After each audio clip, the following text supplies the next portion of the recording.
Hey, look at that. 2 minutes early. All right. Um, we'll get going here with a live stream in a second, but just as usual, let me know how the sound levels are and how things are going. I have the windows open over there, so you might hear some car noises. It's getting pretty warm these days. I can't wait for winter again. Maybe I'm in the minority there. Definitely in the minority there. But yeah, let me know if the sound is okay and if there's anything too loud in the background going on. But we'll get going here with the live stream in a second.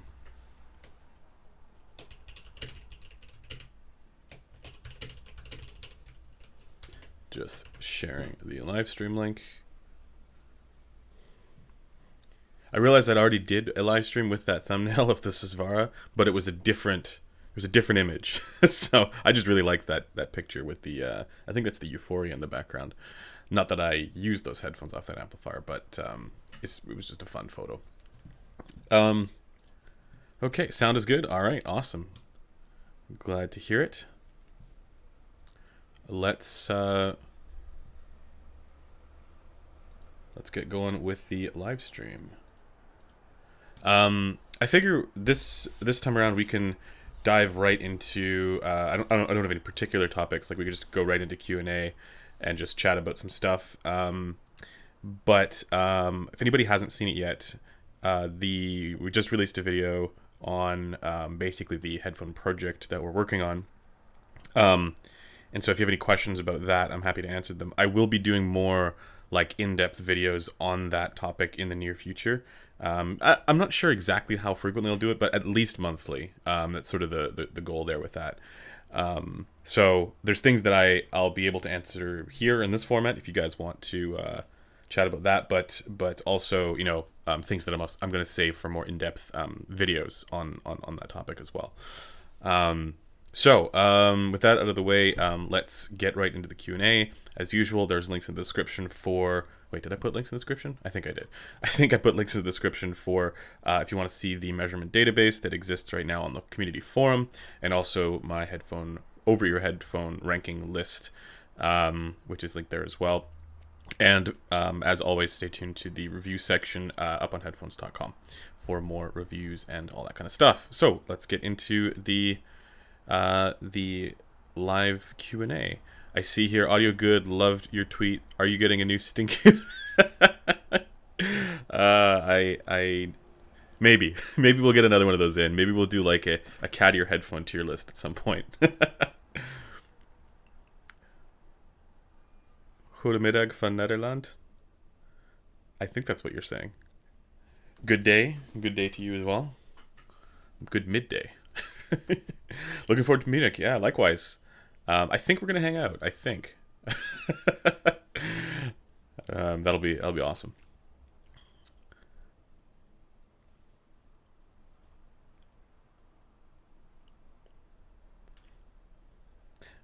I bought Edition XS and I'm currently using it with my FIO BTR5. My budget is pretty limited, so I was thinking about buying a Zendac V2 without the Zencan and getting a balanced cable for extra power. How much of a sound improvement can I expect compared to the BTR5? Would be a step forward, and in which way do planars improve with more power? Depends on the planar. Not all planars are equal with power requirements. So for example, I'm looking over here. There's one of the DCA planars over there, and that requires quite a bit more power than say the LCD XC or there's like something like the Ananda, which doesn't really require much power either. So it all depends on how they're designed. Look for the efficiency, the sensitivity more than anything else, and of course the impedance. But with planars, it's usually a little lower. Usually, there's some that are higher. But to answer your question there, again, it's the DAC amp thing is you're not going to be, transported to a totally different experience. Now, I am actually not sure about the FIO BTR5 and if that actually has enough power for the Edition XS. It might, but from my experience with those devices, they're more sort of like Bluetooth dongle DACs, right? They're like the equivalent of a dongle, just in Bluetooth form, with most of them.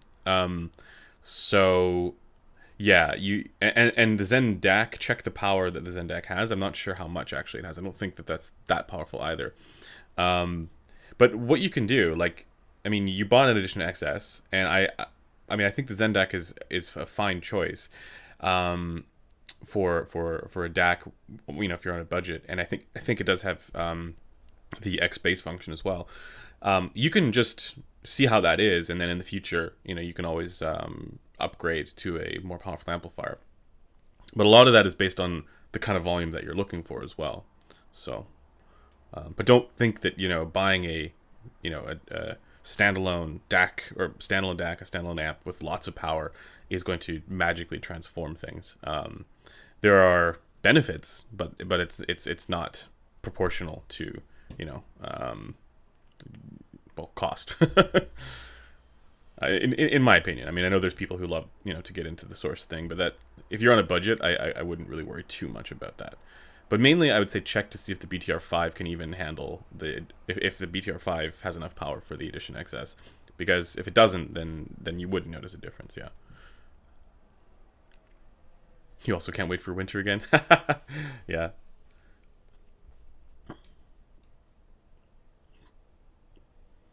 Will the headphone you're developing have bunny ears? Of course.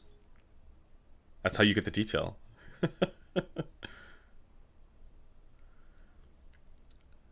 Hi Andrew, when do you think you'll get an Atrium in for review? There's nothing on the horizon for that. I don't have.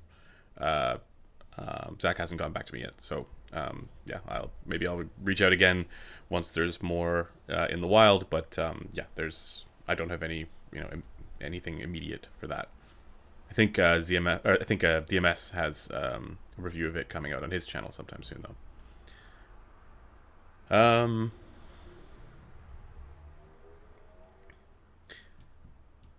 Is it wrong perception that all audiophiles are introverts? Yeah, there's probably some extroverts, but maybe there's a trend. I'm not sure. Yeah, I think we're grabbing. Oh yeah, we are grabbing lunch together. All right, awesome.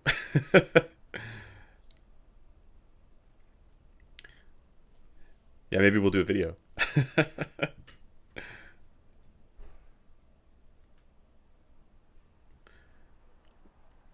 Will you be releasing an elite version of your new headphone? So this is actually the thing with the headphone project that we're working on, that I think maybe people are sort of jumping the gun a little bit on that.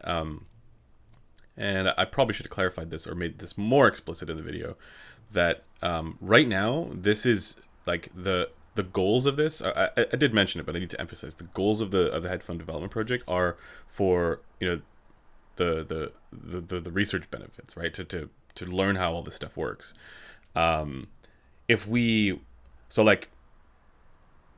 If the goal was to just bring a product to market, we would not have done a custom design. That doesn't make sense financially to do.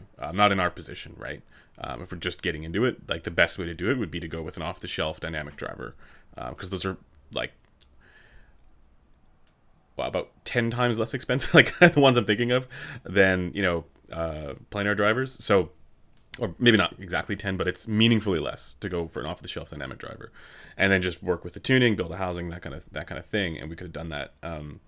That's what I would do if I were just trying to bring a product to market. But that all of that stuff is in the background of what we're doing with this, because the whole goal is to learn about all the various different parameters that go into headphone development, specifically with planar drivers for this one. And if this goes well, then maybe in the future we'll do the same thing with a dynamic driver custom design or something like that.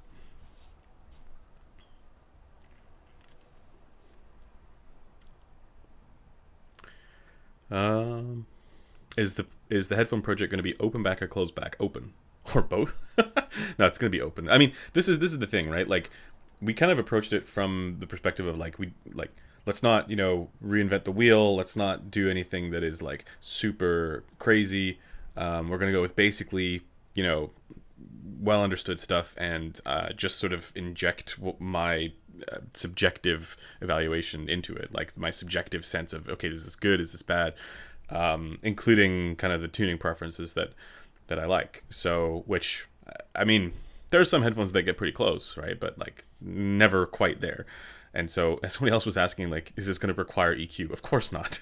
I think it was Chef Steve. Yeah, of course it's not going to require EQ. Otherwise, yeah, like my tuning preference wouldn't matter, right?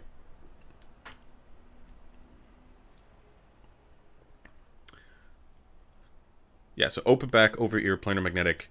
Um, the rest of the, like, those are the sort of three, starting points, but the rest of it is all sort of still up for grabs. Like, we're still going through the process of the, I guess, the control approach to this, which is, you have a driver, and then you have another. Basically, you iterate on one driver and have all things be the same, and you change one thing and see how that changes things.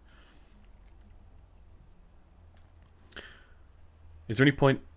Is there any info on potential price point for the headphone, or far too early? Yeah, it's too early. Like, this is the other thing too, right? Like, because we didn't approach this with the like thought process of like, um, you know, profit or anything like that. That stuff is all stuff that is like not at all, like, we're not even asking those questions. We're not talking about that internally. Um, if we get this to a point where like there's interest in the project, and and we come up with something that is like legitimately awesome, like if I achieve the goals that I have with it, it's in front of me here, you can't see it, but if I achieve the goals that I have with this as far as the sound quality is concerned, and there's interest in that, then maybe we'll look to see, okay, what can we do as far as like bringing it to market. But that's a question that, like, I don't know if anybody's considered this, but like, it is very expensive to do, at least to produce anything at scale. So yeah, we'll cross that bridge when we get there. I'm certainly aspiring to have something that people could one day buy, but like, it's not something that like, success for this project is not it's not attached to that stuff. It's merely the research aspects of it. Like, if we discover something, if this never makes it to market, if it's never commercially available, if we discover something new about sound quality, about how sound works, about and we learn all the things that are involved with making a headphone, then that will already be successful. It would just be a bonus if it's something that we can actually make available to people. But again, we'll cross that bridge when we get there. And also, there was, like, I think rightfully, concerns about like conflict of interest. Like, am I becoming a headphone manufacturer now? No. Like, this is something where if it does become commercially available, I won't see a dime. I won't see a penny. The benefit would be, if it is successful, if it is something that people want and they end up buying it, that I'll be able to do this again with something else. So I hope that sort of clears that up. I saw some comments on that video. The drivers do resemble the HE6 OG ones. If you can better a 6-screw HE6 in the new headphone, we are already lining up to buy. Yeah, so a lot of this has been like, okay, what do these headphones that I love do really well? Like, what is it about those designs that's great? And there are things from all planar manufacturers that you look at and you go, that's smart. The ones that are good, anyways. So, and it's not just the acoustic stuff, right? Like, there's like, if I think about like DCA headphones, their mechanical design is generally pretty awesome, because it's what I'm learning is that, like, the biggest challenge with this stuff is to get the weight down, and they've managed to do that. So yeah, if you look at all the planar manufacturers, like the major ones, like Hi-Fi Man, Odyssey, DCA, then and I'm sure there's other ones as well, but then you can see, like, there's things that you could be inspired by from all of them. In this case, though, I mean, yeah, of course I love the HE6. I don't know if I'll be able to make something that is like an HE6. That would be, like, if we did that, that'd be nuts. But certainly the things that are great about the HE6 are things that I'm evaluating against when I'm doing my sort of subjective assessments.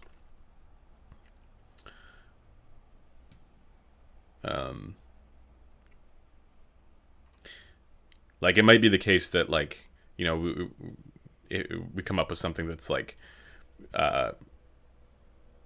totally different as far as the sound signature, but you know, it's still, maybe it works or people like it.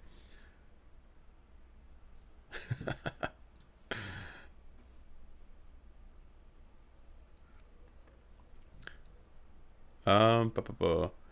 As you review headphones, it'd be great for you to discuss musical genres. That would be great, or just horrible. Saying headphone has great bass for is just half the story. Genre is critical. So this is an interesting one, and I do tend to agree that like the music selection probably matters, not necessarily because of like what's optimal for like clarity in the human ear, but rather what people want their music to sound like. And that could be different. I think there's probably trends that are different depending on the genre. Um, and which I know that that statement flies in the face of the research that's been done from Harman that shows that program material doesn't have an effect on, I mean music, but doesn't have an effect on subjective listener preference, or at least for the tunings of headphones. But if you look at that, like I don't know, like I read that as like it doesn't have an effect on the like based on the constraints of that study, it didn't have an effect. But I think if you're somebody who's like really into black metal, I imagine that your preferences for how that sounds is slightly different from the person who's into jazz or into you know uh, into hip hop, right? Like I do think that there's probably some sound preference that is attached to like electric guitars, for example. It might be more correct sounding if there's the sufficient amount of ear gain to match an HRTF. But I don't know how many people actually want their guitar tone to be that intense.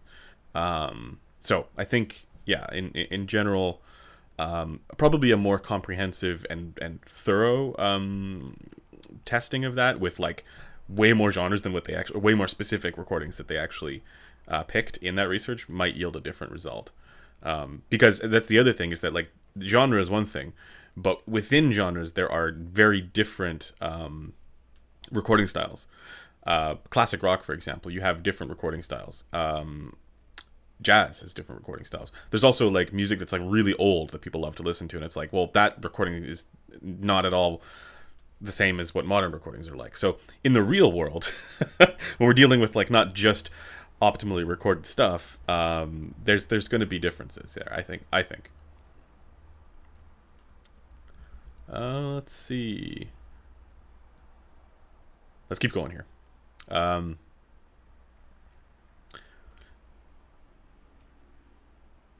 so to get back to the question about the music, I do think it's worth mentioning that, and sometimes I do. Yeah.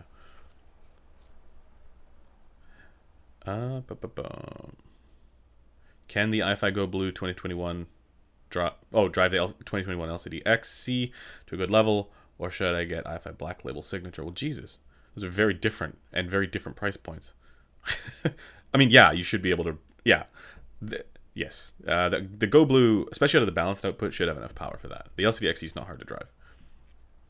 I mean, I think they recommended an amplifier with a watt, which I don't think that has. Someone can correct me if I'm wrong on that, but I think you should be able to get it loud enough. Yeah. But if you're concerned about that, yeah, Black Label Signature is way more than enough power. Can you start from the beginning? 3 minutes late. Yeah, let me just talk about all the things I just did. I'll just rewind everything. Are you gonna do a Kickstarter? No. I mean, it's a good idea. If I think maybe that's something we'll have to think about if we do want to make it commercially available, at scale at least, right? Like maybe there's a way that we can like make these and like some people can get them, but but like again, as I said, like that's something we're gonna cross that bridge when we get there. Once we have something legitimately great, then we'll have that conversation about how we do this, how we make it available. Because I would ideally want that to happen. I want, like, if I'm able to come up with something that I think is great, I want more people to be able to listen to that. Now, obviously, it's not something that I'm going to do any reviews on or anything like that. But because I think the bias there is more that it's a passion project, right? But I still want people to hear it. I want people to, to... I mean, maybe there's like an element of like validation in there where it's like, see, this sounds good. But in general, I think that'd be awesome. Um, let's see. What tuning are you going for in the headphone? Or is it too early to say since it's early days in the build? Yeah, so I can talk about the tuning a little bit. Um, so right now, so the goal will be to achieve the kind of tonal balance that doesn't have any major, colorations or anything like that. Something that is generally evenly balanced. Now, with that said, the the trickiest thing for us to get right here, I think, is going to be the bass tuning, and that's very difficult to do, or it's unconventional to do in an open back planar magnetic headphone because of the way those drivers work.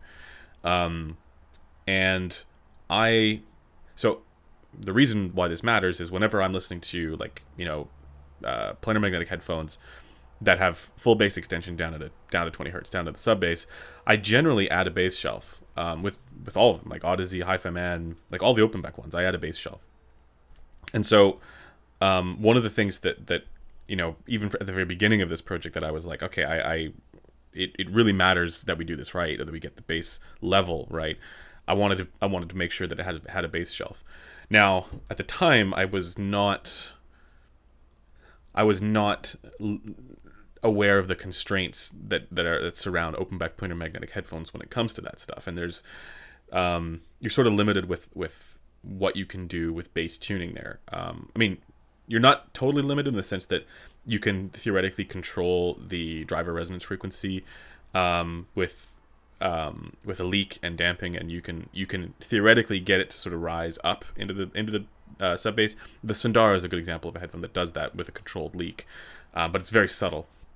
And so that's one way to potentially do it, but then that also requires that the driver be a certain size and have a certain moving mass, and it does also have certain consequences for the rest of the tuning. The other way to do it would be with some sort of analog filter. So we're still not sure how we're going to do this, but making sure that it has a bass lift in the sub bass is going to be key. That's something that, I really want to do that. But as far as the rest of the tuning is concerned, it's going to have ear gain. And actually, I've got it to a place where right now, weirdly, I thought that the treble was going to be harder to get right, and maybe it will be, but so far on some of the prototypes that I have, the treble's already starting to sound pretty good. So we're pretty close for overall, balance between upper mids and treble and that kind of stuff, with a number of quirks to figure out, of course, but it's a lot of that can be done through pads, but getting that foundational driver in place, and that's sort of what we're currently working on, and it's already not far off, is what I want to say. I would say right now it sounds quite pleasant. Now, with that said, I still want to. I need it to have the kind of intensity that, I need it to have basically more intensity. I want more intensity out of this whole thing, and it's funny because for a number of the drivers that we'd initially sourced and started to design with certain materials, we'd say, okay, let's go with material A, with this trace with these parameters. But we tried single-sided arrays and double-sided arrays.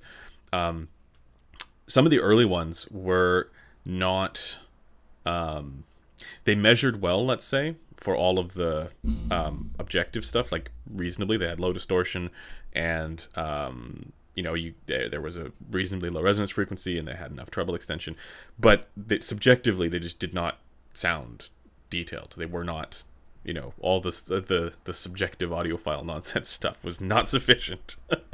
So I basically, it was like, okay, I need to try and figure out something else here. What else is gonna what else could I potentially explore? And so that's when we started exploring other materials for the diaphragm. We're going to keep trying other, just changing, again, different parameters. I think I've already ruled out single-sided magnet arrays. There's always a chance that I go back to that if there's a major weight concern, because that is a problem with this. As soon as you go double-sided, it ends up being a lot heavier. But yeah, we're at a place now with there are several iterations of the transducer that are better for these subjective things. Now, the key thing for me is going to be to try and figure, okay, what is it about these, these specific parameters that makes it subjectively better when the measurements are pretty similar, or there's no, significant indicator. One of the things that I have been sort of exploring is like where the deep phase cancellations are, and and if there are deep phase cancellations, because on some of the older ones, I think that was one of the issues, and I think maybe that can have an effect. But that's also related to geometry and stuff like that. Okay, let's keep going. Sorry, what was the question? Oh yeah, the tuning. Just to get back to the tuning question, I'm not saying this is going to be Harman, because I don't think headphones should be tuned to the Harman target. You heard that right. I don't think headphones should be tuned to the Harman target. They should be evaluated against the Harman target, but not tuned to match it because of the smoothing. But there are certain features that are going to be similar. Like, for example, having a 6 dB bass lift somewhere, like into the sub bass. And ideally, I want it to be something that doesn't have a major dip down at the bottom part of the ear gain. Because one of the things that I keep coming up against is that when evaluating headphones and reviewing them is, while like for good music, that dip, like at around like 150 to 200 hertz, that dip at the bottom of the ear gain, that dip on good music isn't an issue. Like well recorded music isn't an issue. Music that tokens the full frequency range down to the sub bass. And it really just helps make sure that the bass doesn't bleed into the mids. But the reality is that people don't always listen to that stuff. People listen to all kinds of stuff, and when you have that dip there, you end up with something that while optimal for good recordings, isn't particularly versatile, or it's not as versatile as something that doesn't have that dip. So I think there's a question of what's the lesser of two evils, and so I'm kind of going back and forth on that. Music selection absolutely matters. Sean Olive wrote a paper on it. So there are a number of... Oh, hey, Constantine, what's up, man? Although his finding was that it has an effect on how repeatably listeners will hone in on preference rating. That's interesting. So I'm thinking of... There's a paper by Elizabeth McMullen. I think it's McMullen. That's the one I'm thinking of. Where they did the whole program material thing.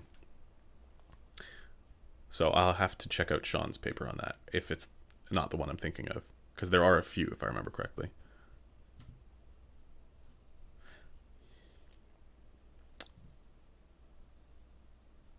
Let's keep going here.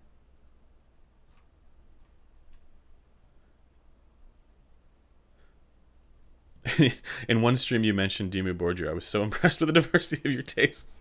To be clear, that doesn't mean that I think that Dimmu Borgir is good. I'm of course I've listened to it.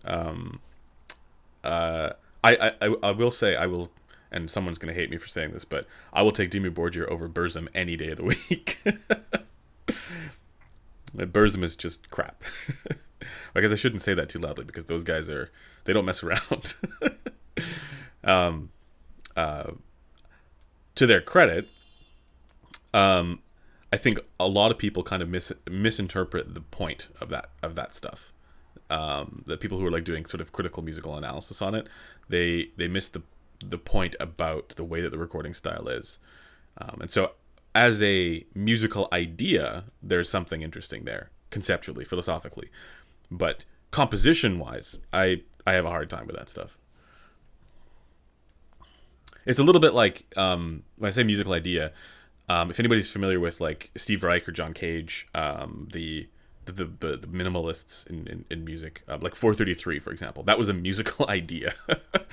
And for anybody who doesn't know what that is, basically he sat down at a piano at a concert and played nothing. Like there was just silence for 4 minutes and 33 seconds. And so the idea was that the sounds that were naturally occurring in the room and the environment were what made the music. So it's kind of like the Andy Warhol soup cans thing, just in music. Lucas, thank you. Excited about your new project. I've always been curious. What does tuning a transducer mean in practice from an engineering perspective? What does tuning a transducer mean? So this is something I'm going to probably get into in the further videos that I'm doing on this topic. But a lot of it is balancing the moving mass. So if you take a, let's see how to say this. There's a lot that you do with pads, but if you have a transducer that is perfectly coupled in the right situation, it's actually, if you have a transducer that is mostly linear, you will end up with a pretty good result.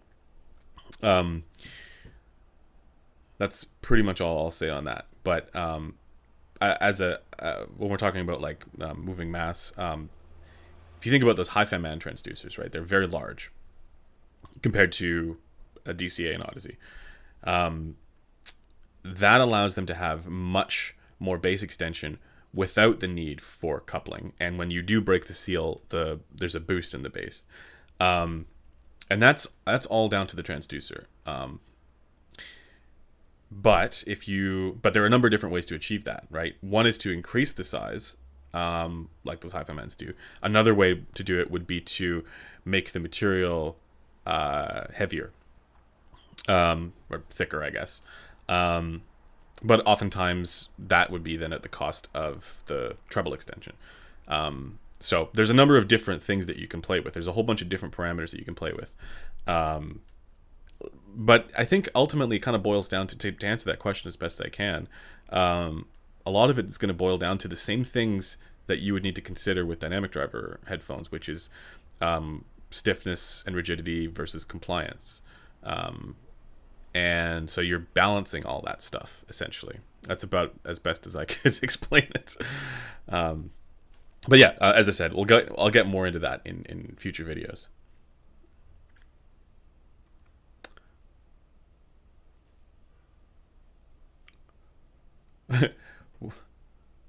Will your headphones sound good on an A90? It better.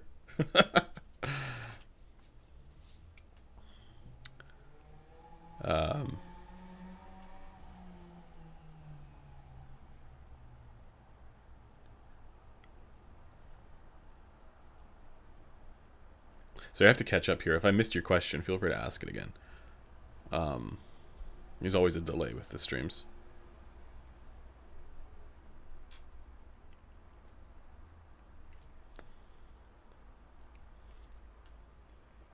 Did you hear the IE600? There is one in the studio. I don't know if I'll have time to produce a review for it this coming week, because I'm actually going on a trip the following week. So but I'll try. I haven't really had much time with it, so I'll see what I can do.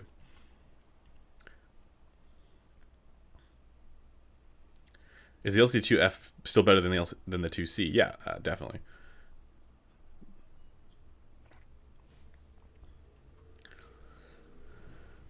I haven't taken the drivers out of those to look at them, though, so I'm not sure. Sorry.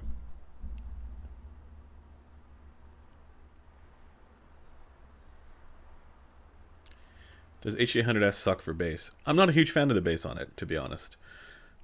It's got a little bit of that upper bass bloom, and it doesn't really have that, like, yeah, it's not great for bass. But that's not why you buy the headphone. You buy the headphone for the soundstage.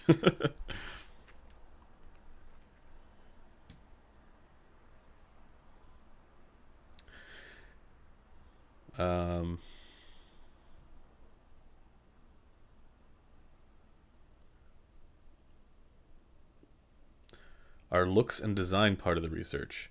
You mean like the mechanical design? I'd say mechanically, yes, because there is a relationship there between the mechanical and the acoustic. For the aesthetics, like the industrial design, that's less of a research thing, but also like the industrial design is going to be kind of minimal. You know, we're not going to go crazy with that, because that's not, again, the priority is more the acoustic stuff. Oh, and one other thing that I can mention is it is going to be something that is more difficult to drive. Not like really difficult to drive, but like more than like an iPhone dongle, basically. Like you'll need some sort of amplifier. It won't need to be anything crazy. It can be a cheap $100 amplifier. It'll be fine, but it is going to require an amplifier. And the reason for this is that like something just I've observed is that the two elements of the headphone world are kind of moving aggressively past one another. Amplifiers are getting more and more powerful for much less money. Like the cheap amplifiers are getting more and more powerful, or more powerful amplifiers are coming out at lower price tags and are getting better and better, while headphones are getting easier and easier to drive. And it's like two ships passing in the night, right?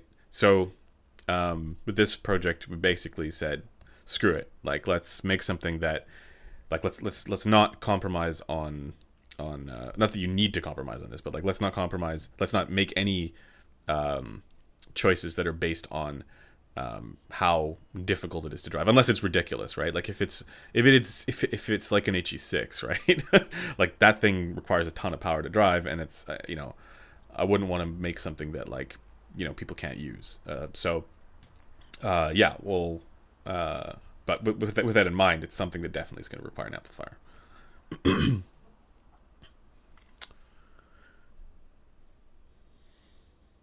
Will you also be looking into the close back route if this works out well? If this project works? Do you think a multiple driver headphone would work, like a dynamic planar electrostatic combo? It's not something that I think is really worth. Like, why is my question? Why would that be necessary? When all of those drivers can do, well, depending on how you design it, certainly planar and dynamic can do the full frequency range. So I don't know why that would be necessary.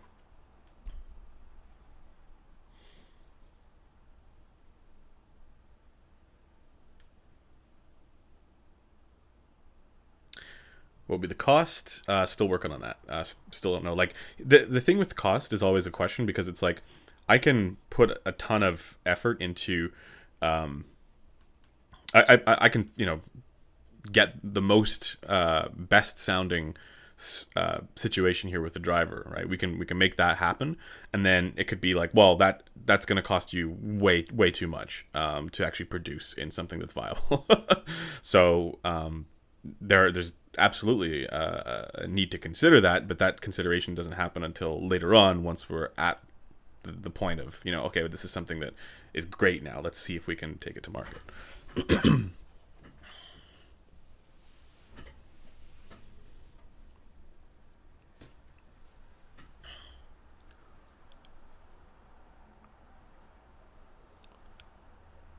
The A90 will be an integral part of the development process. Yes. Currently, the amplifier I've been using for it is the Vioelectric HPA V550, because it's kind of like just like a decent, like solid, versatile high-end amplifier. But I've also been experimenting with that EF1000 from Hi-Fi Man, which is like 15 grand or something ridiculous. And just because I wanted to see, and yeah, it it did sound better. I will admit that yes, it did sound ridiculous in comparison, but I think that's not realistic for most people. And really, if this is something that's going to be brought to market, I want it to be something that is good for most people, like something that people are going to be like, oh yeah, that's good value, right? Like not just like the upper tier of like really expensive stuff. And it's funny because like when we were first kind of like diving into this, like that was a thought, like if you're making something that is not high volume, like if there's not a lot of units that you're producing, it's actually way easier to do it at a higher price tag, because then you can actually have margins for that and you can cover the costs of more exotic and expensive materials. But I didn't want to go that route, because to me it's like there's a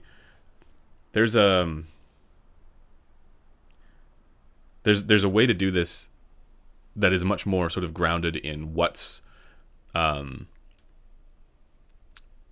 good value for people. And that's if we eventually get to that point, that's really what I want to aim for. I want something that is not going to be, you know, inflated as a result of some sort of strategic reasons to do it, but rather something that's going to be like really good value for anybody considering it.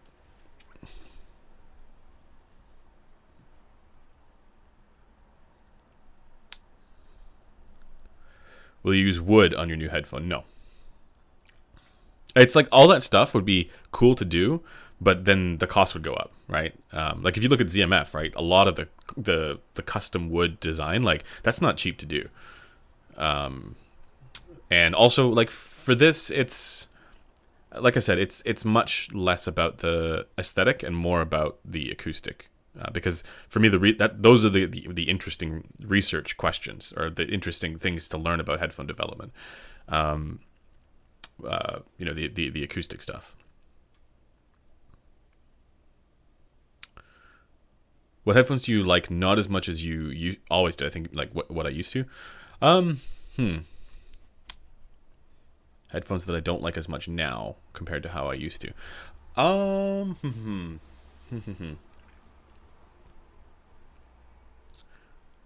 so I have a bit of a spicy answer to that. There's obviously lots that, like in my early days of reviewing, I didn't have the experience to know what was actually competitive at a given price point. Where I was like, yeah, this is pretty good. And now I think I would not, like the Philips Fidelio X2, for example, right? Like I would not really recommend that headphone today. Or the SHP 9500, that type of stuff. What else? Certainly there are headphones I've changed my mind on as well, just in general, like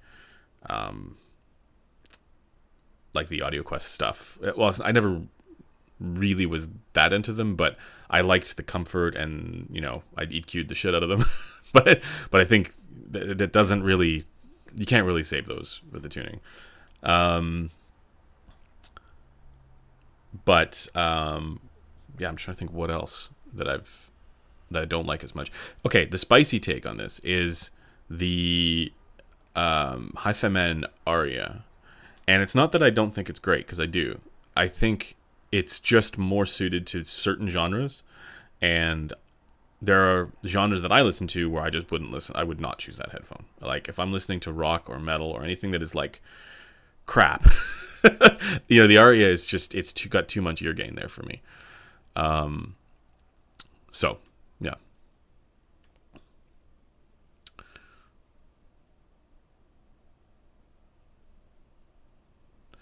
Ba, ba, ba.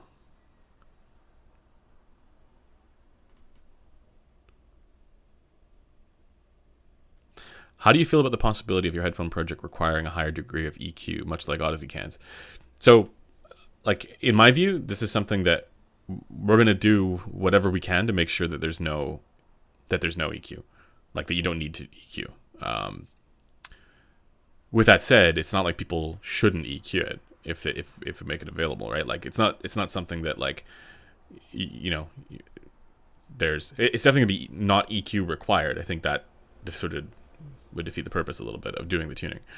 But at the same time, it's like if people want more bass, they should absolutely EQ it. If they want less, they should absolutely EQ it.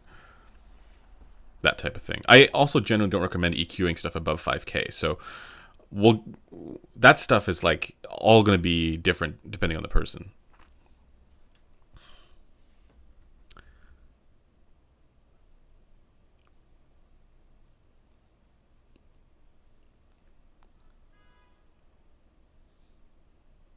Did I catch all the super chats here? I think so.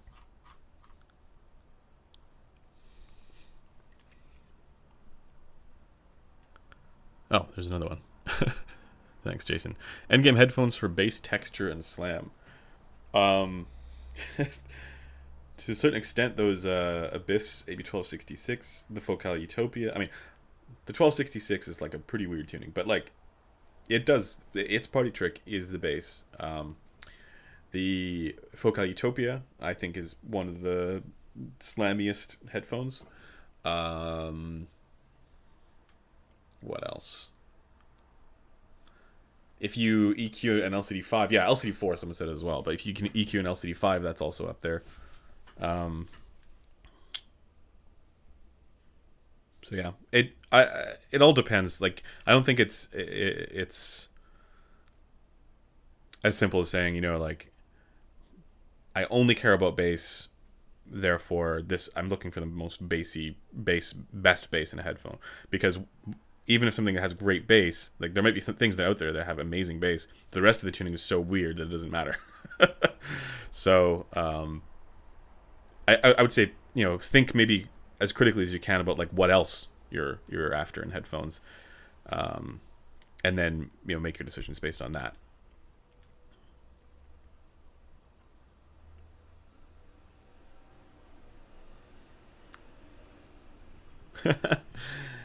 Make two versions of the same frequency response, one less detailed than the other, then write a paper to explain the magical things to Dr. Olive.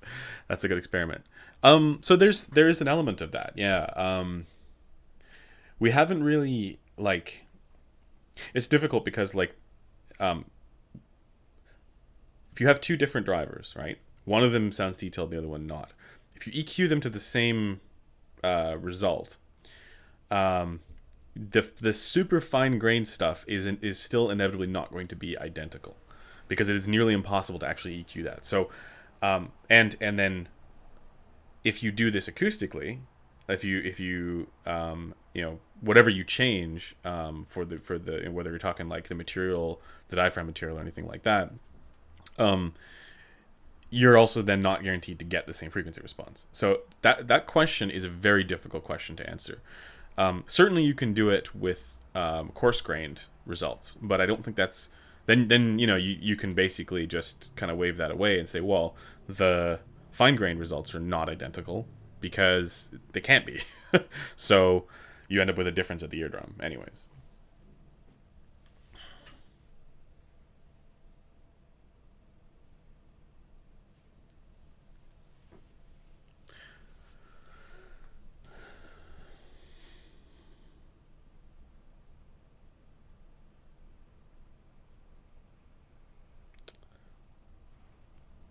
I'm just happy he's not wearing the NTH 100s.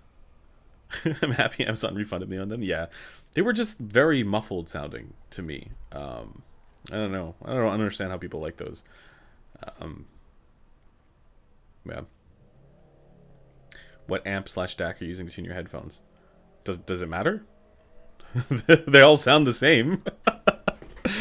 No, I'm using, as I mentioned, the Vioelectric HPA V550, but also just other stuff as well. We'll see, because, like, a lot of it is, like, right now. So right now, the transducer that is the most promising has. It also requires, like, a nuclear power reactor to run it. Like, you need all the gain up on various different, amplifiers, and sounded great out of the EF1000, but that's not realistic. So there's things that we need to do for sure.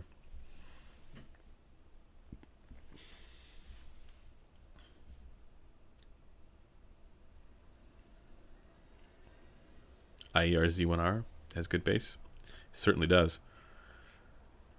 Will you be using 3D printing for any of the new headphone? Yes.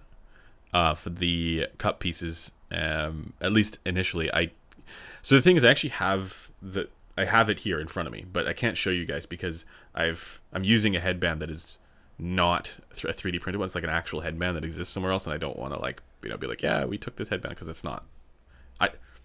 This is something where it's like the message is, like, very difficult to put out there in a manner that's going to land in sort of the nuance that would be required, with the nuance that's required. Because, yeah, right now there's a headband on here that it was just for convenience reasons.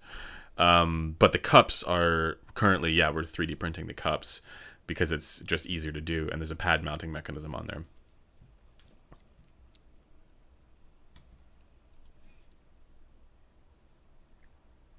I think eventually what we'll need to do is uh, we'll need to get custom headband design. So once I have a custom headband design, then I will show you guys the actual headphone with the 3D printed cups, I'm sure. Odyssey LCD5 final on DA8000 Pro, no EQ.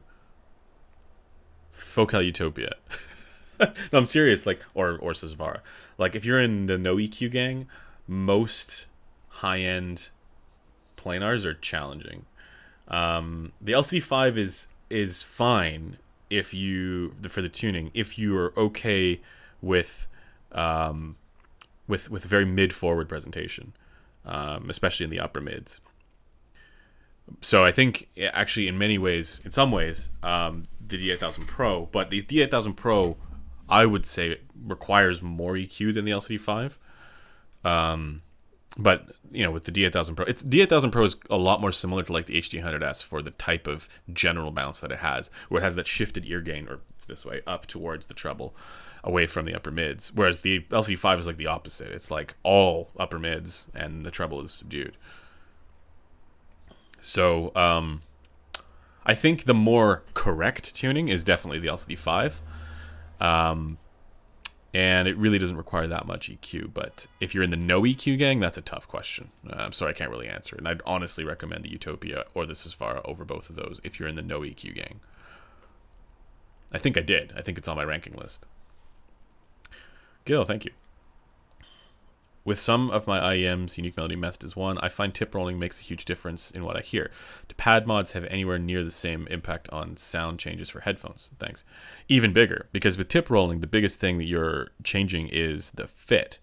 I mean, yes, there's some other things as well, but like generally it's the fit. So you're getting a difference in insertion depth, which does make a difference, but it's kind of like the equivalent of being like, okay, here's the headphone with one set of pads, here's the headphone with another set of pads, here's the headphone with another set of pads, and that totally changes the coupling, right? It changes a lot, right?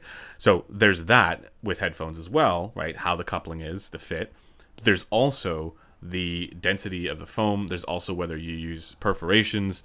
There's also what material you're using, if you're using leather, if you're using suede, if you're using whatever. All of this is going to have an effect. So even more so for over ear headphones and pads.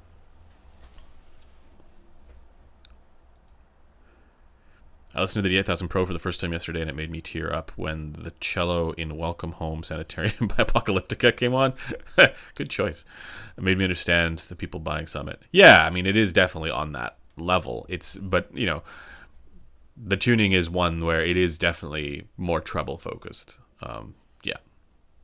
Good bass, though. Really good, nice, textured bass on that one. Stealth, a DCA Stealth without EQ. Yeah, but I think you need to like make sure that the DCA headphones, like the higher end ones, the closed backs are good without EQ. On the Stealth, I found that like in the optimal position for comfort, it was shouty. Like the upper mids are just too strong. But and that's just me, right? Like I don't know if everybody hears it that way, but for me it was too shouty. But if you move it like to the back, right, and up, and I think this is something Dan even mentioned. That shifts to a little bit more of a reasonable spot.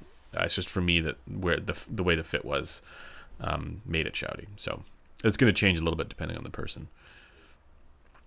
Stelia versus LCD XC for detail. That's tough, man. I actually think LCD XC, but no EQ. I would go Stelia, definitely.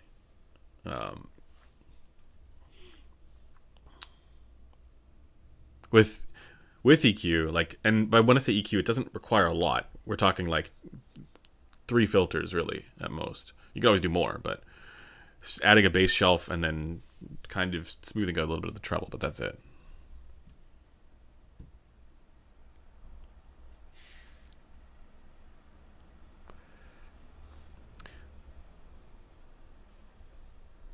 How big are FR differences depending on the subject? Why not make an Endgame headphone kit with in-ear mics and DAC to compensate per user?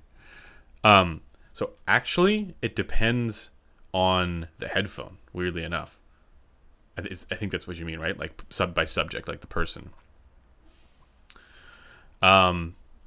Because a lot of it depends on how much interaction there is with the pinna in the ear, right?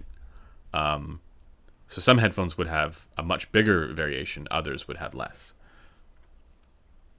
And there are ways to calculate that. If you have multiple different ear simulators with different physical ears, you use the same headphone on different ones and see how it changes. Some headphones will change a lot, other headphones won't change nearly as much. Odyssey have entire diaphragms covered with metal trace. Any idea behind this implementation? So do hi-fi mans. So do most. So do these. That's a common thing. Yeah.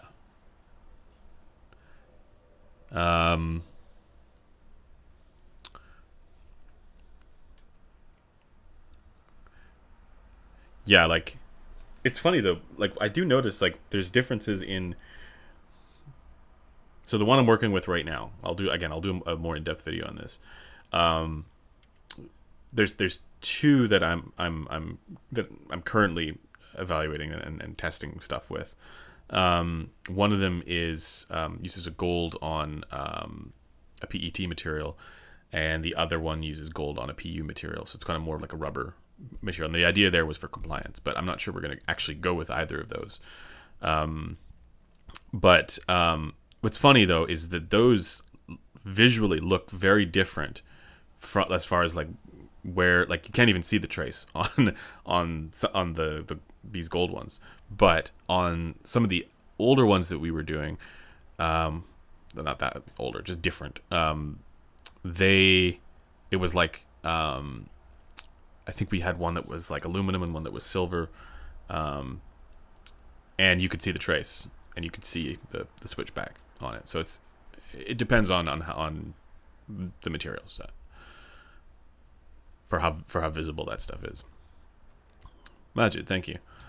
Close back for EDM, rock, pop, vocals, blues equals Stelia, Denon, HD 9200. I haven't heard the 9200. You're looking for a close back. Yeah, the Stelia is good for those. I think it's fine.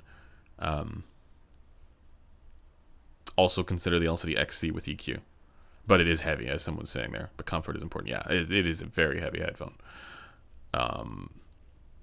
Yeah, also consider the DCA Stealth for good tunings. If you're in no EQ gang, I think that's a good choice. Also the AM2 Noir.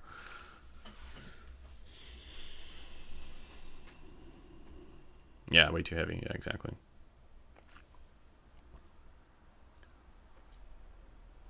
EMU Teak. I still need to get that in. Would you consider DCA Stealth a candidate for great closebacks? Yes, because you don't need to really bother with EQ on that one. But I will say that proportional to the price, I mean, that's really expensive, just like those other ones, right? And is it that much better than the Noir? You'll have to decide for yourself. But I think the Noir is already pretty darn great.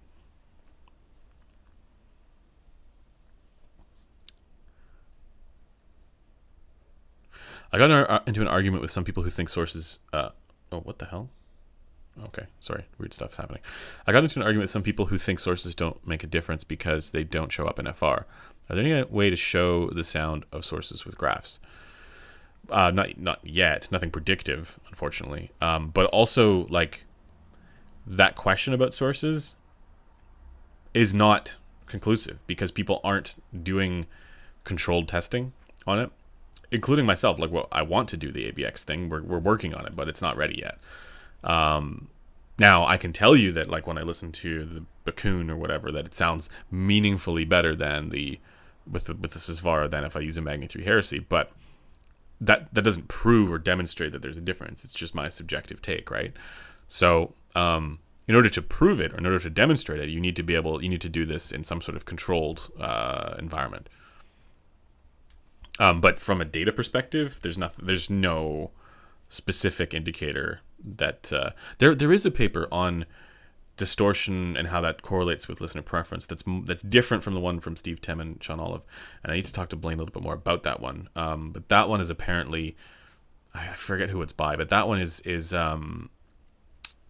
apparently a little bit more indicative. But generally, there's, like, you can't look at data from a source unless it's bad, and go, yeah, that's going to sound like this. I don't think that's possible. Whereas with frequency response in headphones, you can. The exception there would be for things that are deliberately changing the FR, like, or output impedance changes and things like that.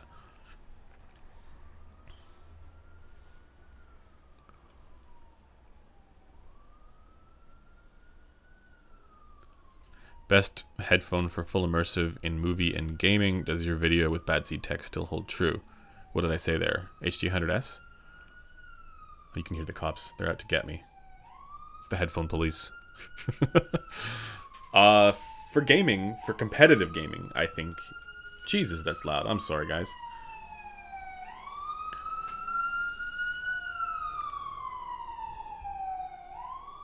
Headphone police are out to get me. All right. Yeah, for competitive gaming, the HD100S is still great. I would definitely recommend that. But immersiveness is a different question, and I think I almost think, like, depending on the content that you're watching, right? There's an argument for those, like what is it, like the 3D sort of head tracking type stuff, like what you get with AirPods Max and stuff like that. I'm not going to recommend that, but like if you're watching Apple TV stuff, right, that kind of makes a certain amount of sense. But also, I don't think that it makes sense to buy crazy expensive headphones just for movies. That to me seems unnecessary.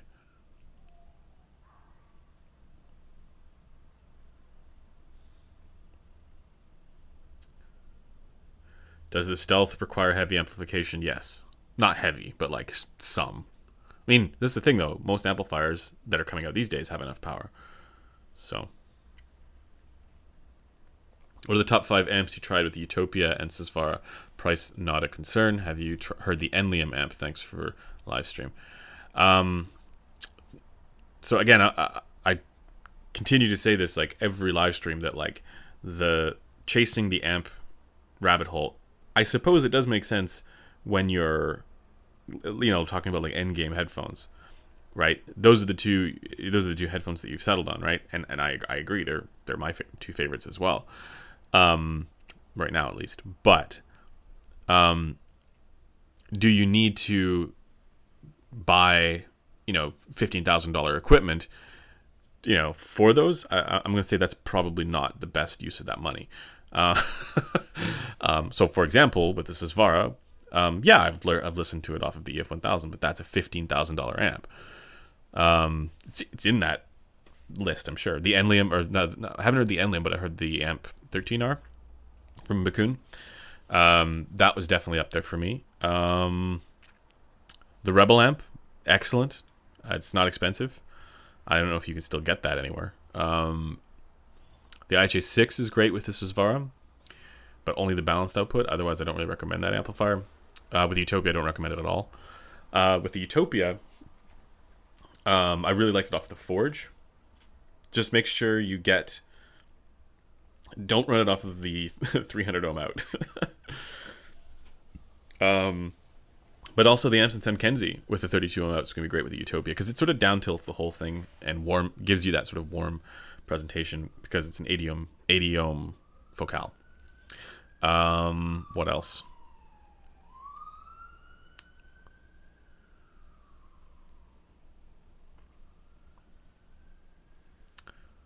I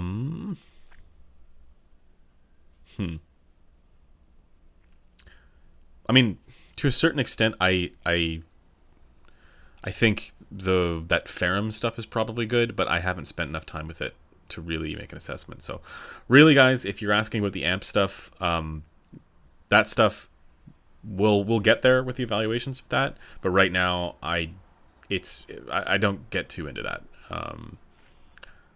because this is the thing: is I can tell you subjectively this amplifier is amazing with this headphone, but I can't demonstrate it. So it's sort of useless. Like, you're just taking me at my word for that. And I'd like to be able to actually,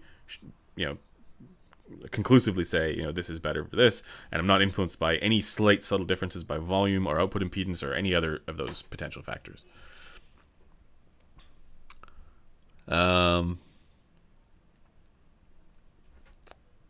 Every stream, Andrew says the most expensive amps are the most important item in your chain, and your chain won't be good without it. Okay, yeah, exactly.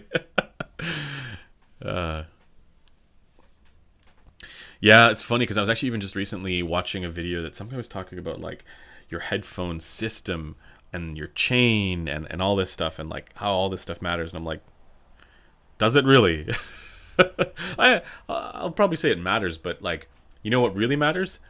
The freaking headphone. More than everything else by a vast margin. As long as it's being powered sufficiently, right?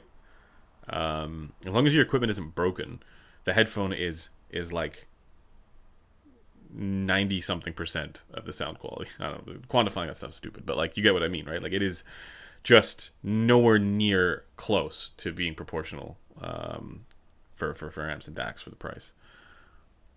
So that's why I say get that stuff, yes, if you are very confident the headphones that you have are the right headphones for their tuning. Because amps and DACs don't change the frequency response. Generally. I mean, there are some exceptions, but they generally don't.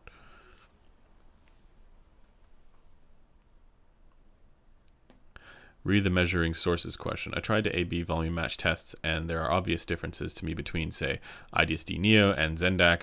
Pisses me off that the burden of proof is on me. But that's the problem. Is that because we can all we can do is say subjectively, this one sounds this way, this one sounds this way. Even and we may have done the volume match. I've done some blind testing in the past, and I was able to identify differences. But that doesn't mean that that's going to convince anybody. So that's the problem. Is that it's not convincing to a wider audience, which means you can't. It's not predictive. You can't predict that, and you're basically taking people at their word. Which is not to say that they'd be lying about any of that stuff. Only that they can't.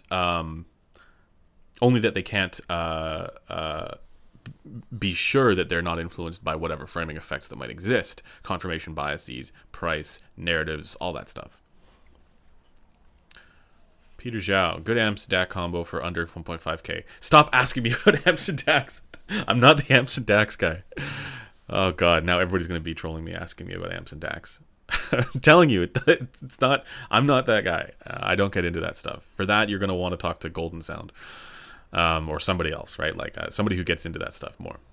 Eventually, I will get into that, but right now, it's more about headphones. I can tell you the stuff that I've heard that I think is good, but that's all. You're taking me at my word. Like for example, I really like the Rebel amp, right? You can get a nice, ES903 Q2M or ES903 Pro DAC to go with that. It's cheap from. There's a Sonko's one. There's I'm sure there's the SMSL, like SU9 is fine. And that's less than 1.5k together. And you would have a great system there. You'd have a great amp and a great DAC. And you wouldn't need to think about amps and DACs beyond that. Otherwise, Army ADI2. It's a good DAC. Get the Army ADI2.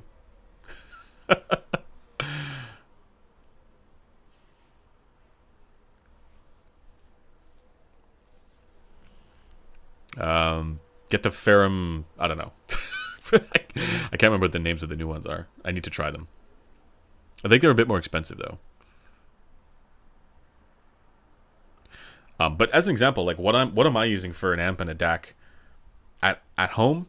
I'm using a Sonko's LEQ. I'm using basically $400 worth of amp and DAC equipment, right? I have access to a SPL Phonitor X. Okay, I shouldn't say that because technically I do use this amp sound Kenzie. It's not. I don't own them though. I'm borrowing them. Phonitor X I'm borrowing. Those are much more expensive, and I do use them. But for my own personal DAC amp stuff, I have a Kayana HA6 that I use for inefficient planars.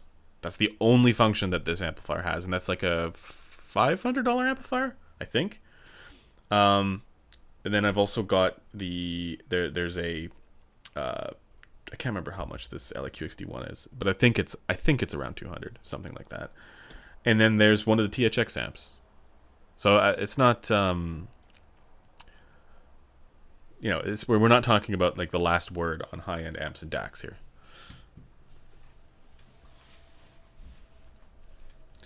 My current guilty pleasure setup is the Alire with Utopia pads and the Amps and Sound Kenzie out of the 32 ohm out, because it does change the frequency response a little bit. But that's a guilty pleasure situation, right? Like you don't. I mean, if you're into tube amps, that's I definitely recommend that combination.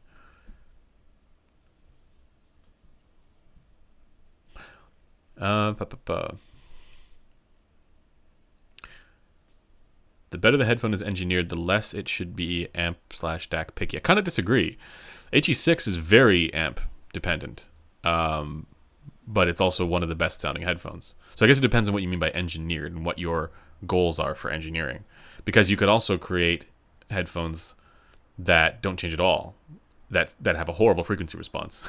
Like if your goal there is to make sure that they don't change on the amp and the DAC, then like if they're not picky, right, then that's I'd actually argue that's probably most headphones, unless you're talking about like output impedance differences. But no, I kind of disagree with that statement that the better the headphone is engineered, because like you could engineer something for amazing sound quality that wouldn't do so well out of a high output impedance source. In fact, that's very common to happen.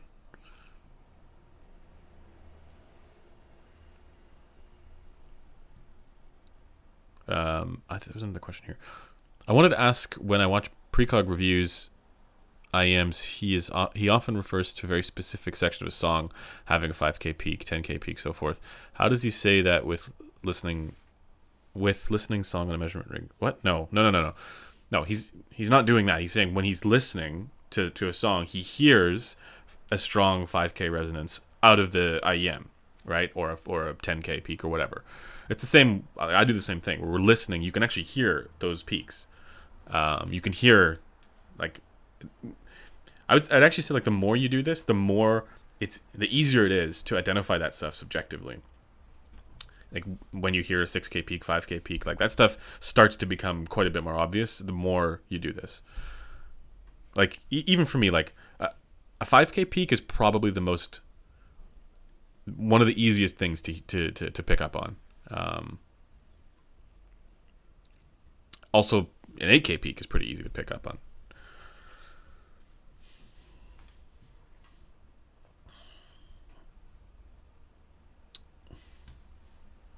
What's the best DAC for ASMR videos on YouTube? Yeah. Hypsos Plus, or yeah, I still need to listen to that. We'll go for another 15 minutes here, guys. Ask any further questions, spicy takes. Now is the time for spicy takes. Let's hear them all. Chef Steve, I know you're there. Hit me up.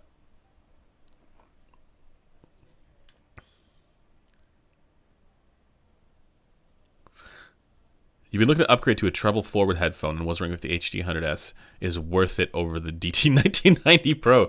Man, if you like treble, I mean, I'm going to say, yeah, the HD100S is better than the 1990 Pro, generally speaking. Also consider, I mean, I think that makes sense. If you like lots of treble, I think that makes sense. Also consider the Hi-Fi Aria. Aria Stealth, if you want a treble forward headphone. I mean, it's not like a Grado or anything like that. It's a lot more, normal and balanced, but like it definitely has lots of ear gain. Hi Andrew, is Golden Sound, Amir, or Sajid Ahmed going to be joining the live stream anytime in the future? Potentially Golden. I would love to have Sajid on the live stream at some point. I think I'll probably reach out to him and see if he wants to, collab sometime. It's very unlikely that Amir would join the live stream. We are at opposite ends of the spectrum when it comes to sort of our philosophical leanings about this stuff and what constitutes good sound. Well, I shouldn't say we're the opposite ends because we're both measurement people. But we definitely treat things differently. Like, for example, I'm pretty sure he does not listen to headphones before he measures them. And for me, that's just like another kind of confirmation bias. And you don't know what it's actually going to sound like just by doing the measurement, because there could be an issue with the coupling, or the pad compression might not be exactly the same. So you don't actually know what the result is going to be like unless you listen to it. And so for me, I always listen beforehand. He only does one seating. I do at minimum 3 seatings per channel, oftentimes a lot more, because to me it matters a lot what the various differences are depending on the coupling. So we have a very different approach, and I don't think we're gonna. I mean, yeah, the Synad video alone probably makes it so that he'd have no interest in joining us in the live stream.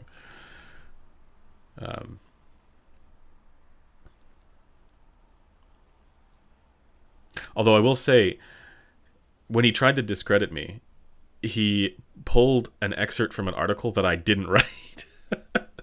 He was like, look at all the subjective, flowery language that Andrew uses in his reviews. And he pulled a review from somebody else, which I thought was hilarious. He pulled a review from Torque, I think. And I'm like, did you not look at the author of this? I didn't write that.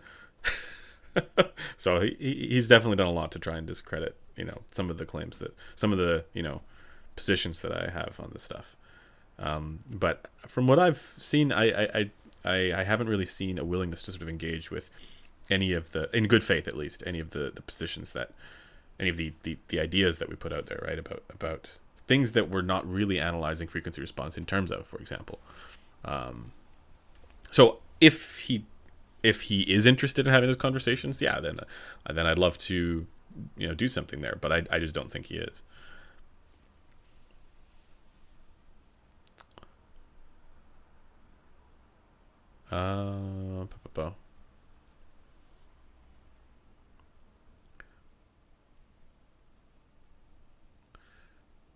I don't understand something in the Hi-Fi Man is very in high res. What does that mean? Why they didn't add the high res logo? Oh, I see what you're saying. Yeah, the high res logo is a joke. What do you think of the H300S? Very good soundstage, very comfortable, very well designed, well engineered.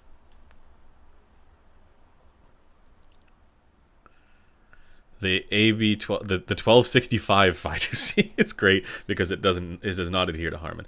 But that's the thing, is that there's so much more to frequency response than target adherence. And if we only evaluate based on target adherence, we are going to miss so much when it comes to sound quality.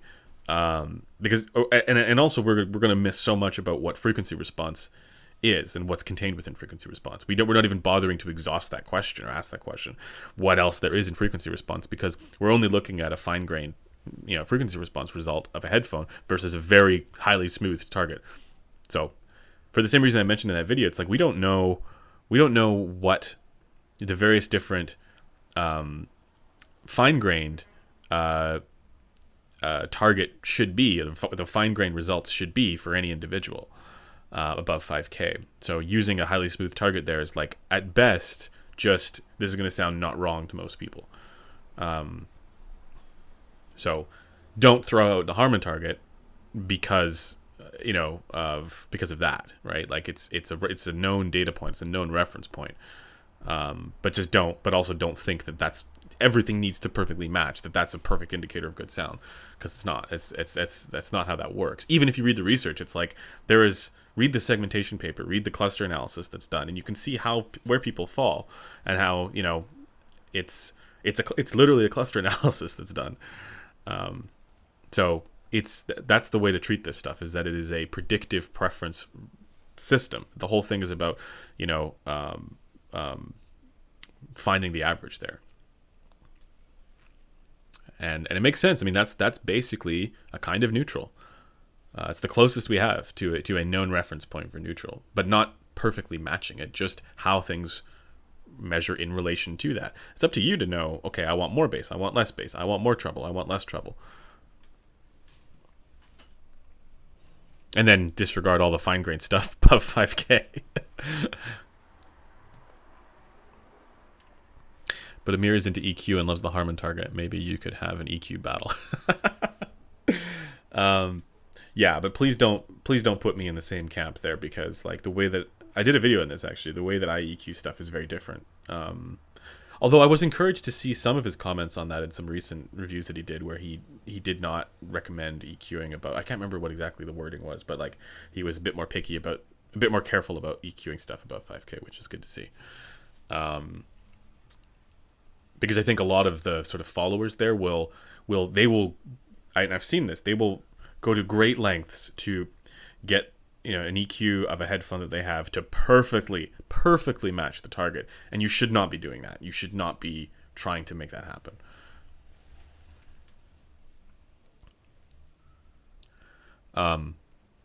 Also, my target is different from his. I don't use the 2018 target. I use a custom target that's the 2018 mids and treble and the 2013 bass, because I tend to think, basically I'm throwing out the untrained listener bias of the 2018 research for bass specifically, because I tend to think that my audience, well, I'm probably being a bit optimistic here, but like I think there's probably a bit of resentment towards that, specifically the 2018 bass level. So I tone that down a bit. I think for let's imagine that audiophiles are trained listeners, which they aren't necessarily. Let's just imagine steelman that a little bit. What's the best case scenario?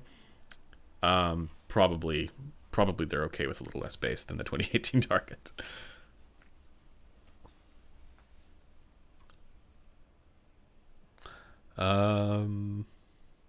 Sorry, there was a spicy take and I missed it, so I'm going to try and find that again. Spicy take is Kryn sponsored often by Sennheiser after he ranted on 8XX. What's the spicy take there? I don't know if he is. I've no idea.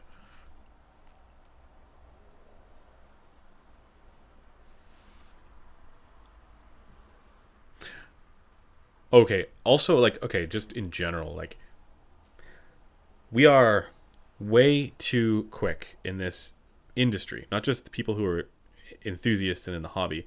In the industry, we are way too quick to take a look at an example of a headphone that does a certain thing, and then extrapolate that example as a rule that applies to other things, when we're not necessarily making the right judgment for causation about that particular headphone and the behavior that we're observing, or versus the subjective results that we're perceiving. We are very quick to do this. I see this all the time. People say, oh yeah, you're just paying attention to this part of the frequency response because on this headphone, it's subjectively received well for this, and it has this feature. Okay, both of those could be true. It reminds me of like a Gettier case where it's like people are getting the right answer by accident.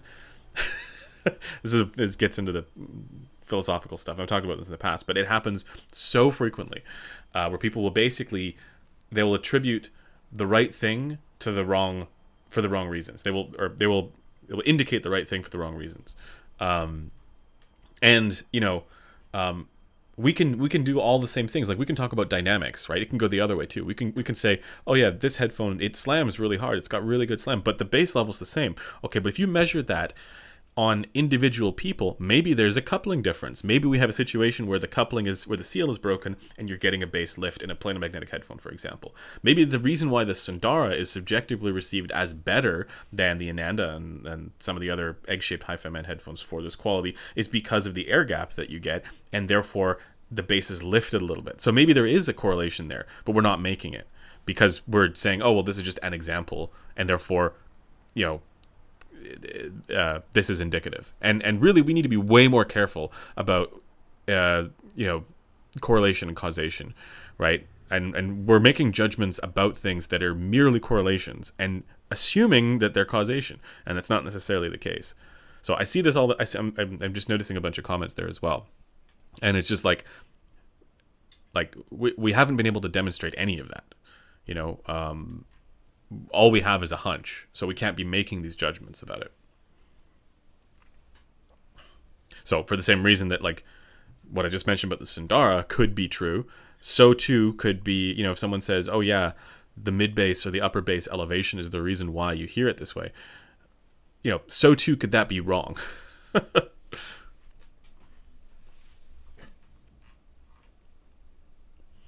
Doesn't Sisvara follow Harman target closely and sounds too good to believe? So it depends on what you what you consider the defining characteristics of Harman.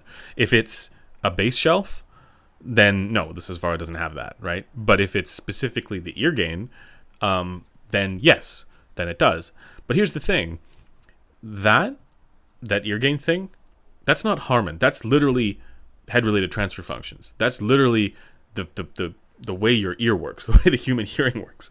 Um, so I would actually argue that like the rise up to the up to 3K where the ear amplifies those frequencies the most strongly, that's not a feature of Harman. That's a feature of head-related transfer functions, which Harman is based on. So the fact that the Susvara has that curve, yeah, I mean it gets reasonably close to Harman for overall balance in that region, but it's also like just closer to an HRTF than what you get with like a older Odyssey, for example, like an LCD4. And it doesn't have the defining characteristic of Harman, which would be the bass shelf, right? If you think of it like that. Now, I will say as well, though, if you look at like DF and diffuse field and free field head-related transfer functions on industry standard measurement rigs, for example, there's actually quite a bit more ear gain than what you see with Harman. But keep in mind that Harman is also smoothed to 1/3 or 1/2 octaves, so what you're seeing there is going to be less, but it's also because it's highly smoothed. So that's why, yeah, I mean, so as far as frequency response looks closer, it's going to look closer to Harman than it is free field or diffuse field. So I would say it's while it doesn't have exactly the preference tilt of Harman, it's or you'd see it this way, it's kind of in between. It's kind of,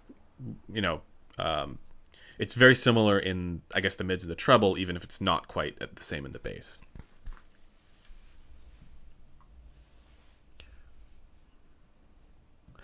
Oh, sorry, I'm just reading this. Okay. Since you're making headphones now, or trying to at least, I'm curious how much percentage of research and development comes out of the final price compared to the materials and driver technology. Yeah, so that's a good question. That is also something I'm not sure, right? Because right now, like you're talking about like margins and stuff like that, right? So if this is something that we do take to market, if we achieve the goals, let's just say we do all the things that we want to do here and we get it to sound the way that we want it to sound. And we're like, all right, this is great. Let's see if we can take this to market and see what the cost would be. All that we would really be required in order to make that work is for us to cover costs. So, everything to do with, logistics, packaging, all of that stuff, right? All the added, overhead costs there. We need to make sure that is sort of balanced out by whatever margins, and that's basically it. In order to make it commercially viable, we just have to make sure that we're not not losing tons of money on it. Or whoever is putting up the money for the tooling and the orders, because that's still something we haven't totally figured that out yet.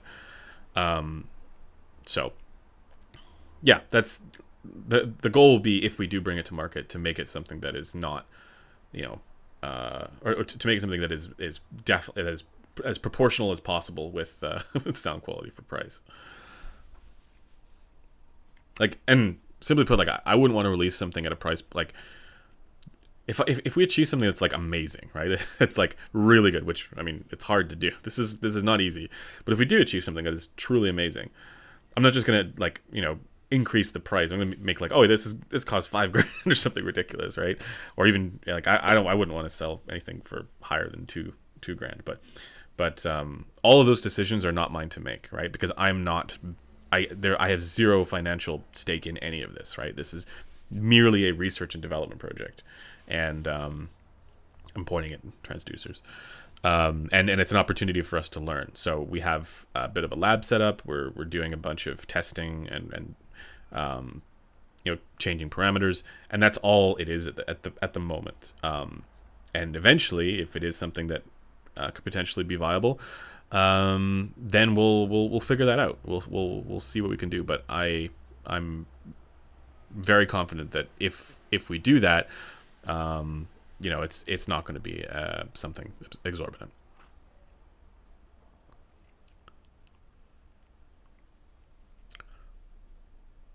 What else?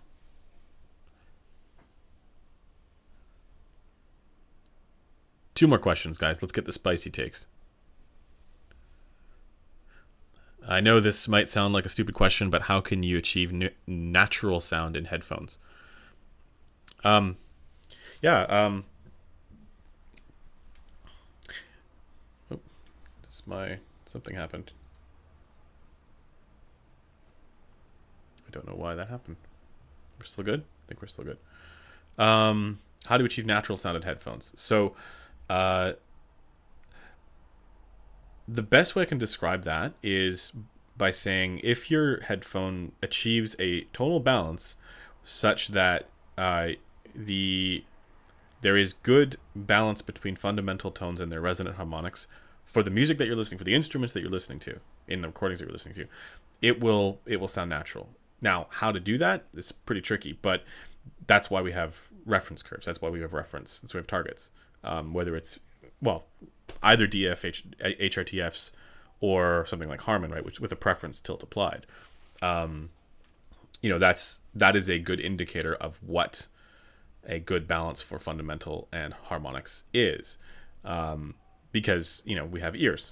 It's not going to be perfect for everybody, but you get what I mean, right? Like that general shape is desirable because that's how we hear stuff in real life.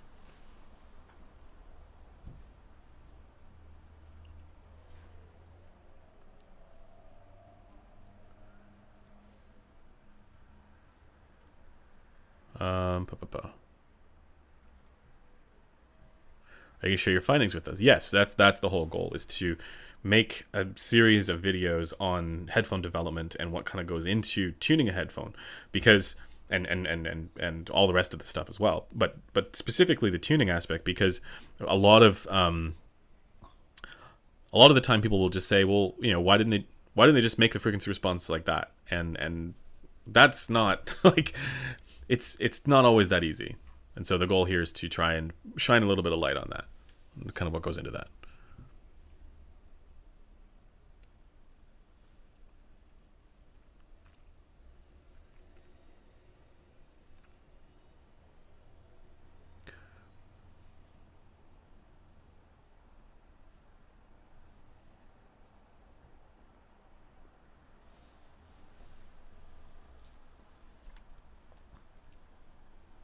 What's the likelihood that you'll just end up realizing designing is hard and just give up?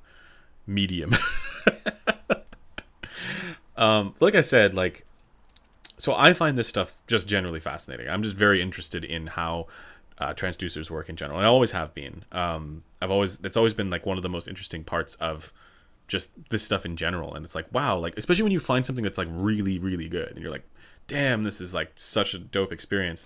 How is it that this little arrangement of things, like little, bits of metal and like, whatever diaphragm material is being used, like how is it that that can deliver that experience? And so for me, like I'm not going to be, I'm going to get burnt out on that question, because that's just something that I've always been fascinated by and just want to learn more about.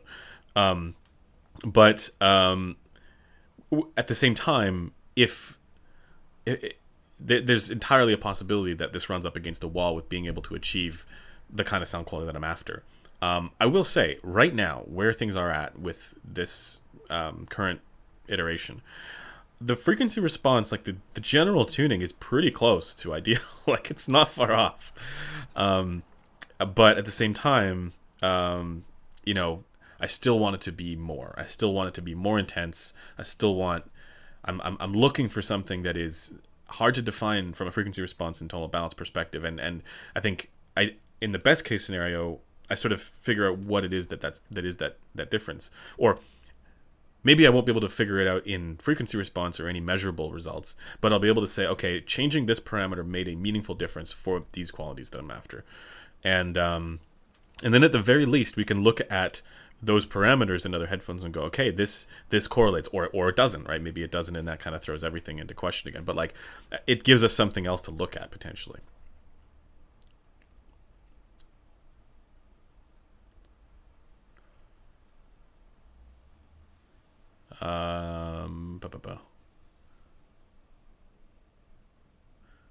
Are you going to EQ your own baby? Well, the goal is to not EQ it, right? Like, is to have something where I don't have to EQ it. Yeah.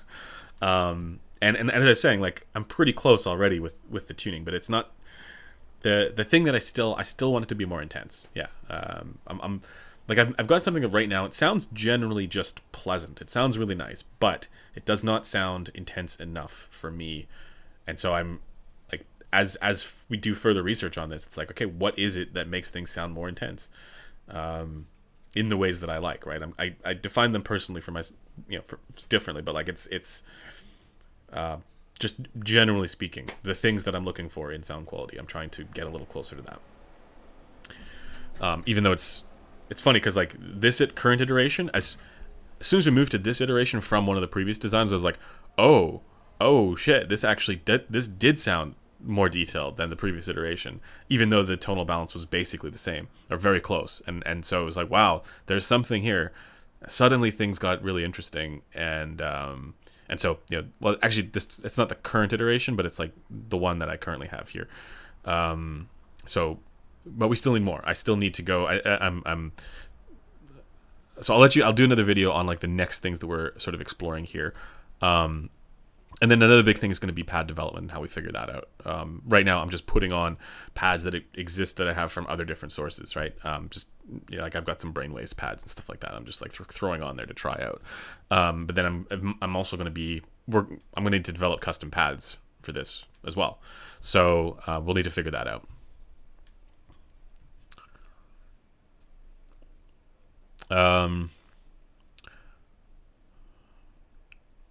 Natural surround sound. Oh, I didn't hear that. I did. You got 2 ears and 2 drivers. It's not. You're not doing it behind your head, right? Like you'd need some sort of additional setup for that, I think, or just HG800S kind of soundstage. Is your headphone project open or closed? It's open.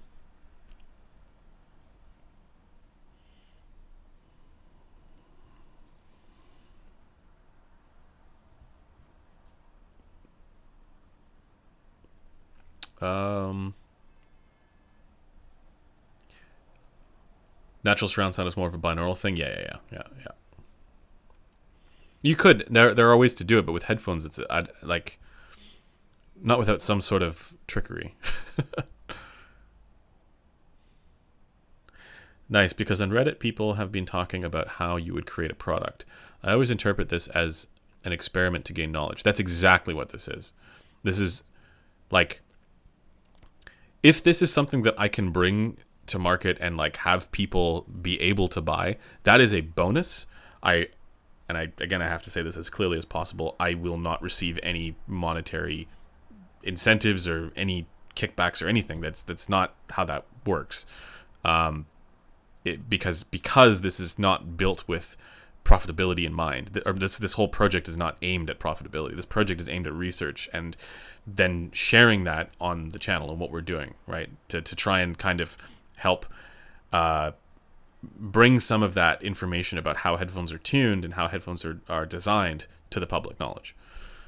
That is like, if we achieve that, this is successful. If we do that and there's a bunch of friends we could make along the way, like for example, learning about things that might potentially improve sound quality beyond what we'd previously understood. But that's the primary goal here. And then if it's something that we can eventually bring to people, that's a bonus.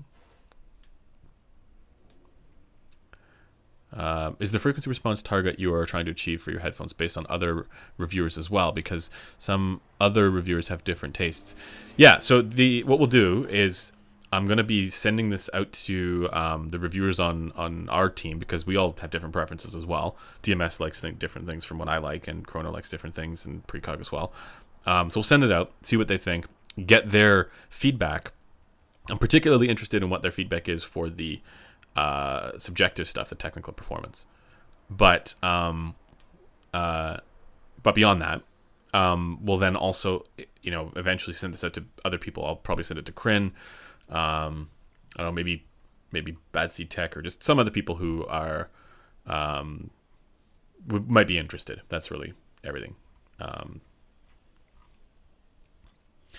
Because the other thing too is that, like, a lot of the time for the larger review channels, like even Bad Seed Tech, like, I mean, this is a very small kind of niche project that we're doing here, right? This is not something that is going to have, like, I don't expect this to be something that is ubiquitous. Like, you know, the larger reviewers are going to increase their stature as a result of covering something because it's talked about. You know, like, I mean, maybe that'd be great, but like, this is pretty niche.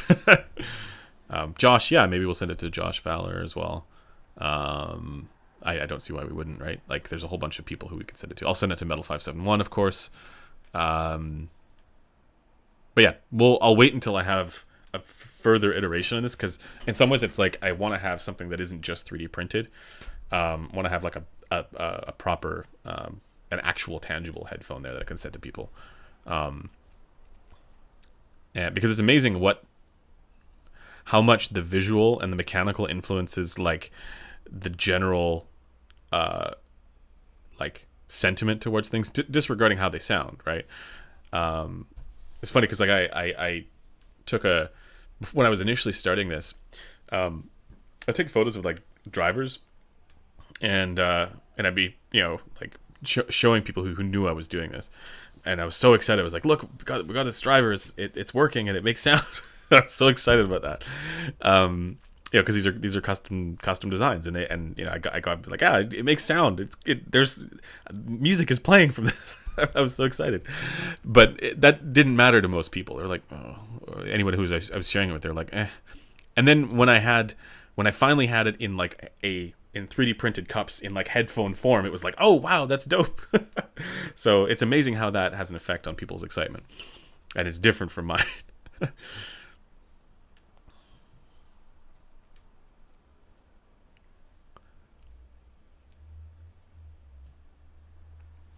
Yeah, that's right. Gabe's got it right.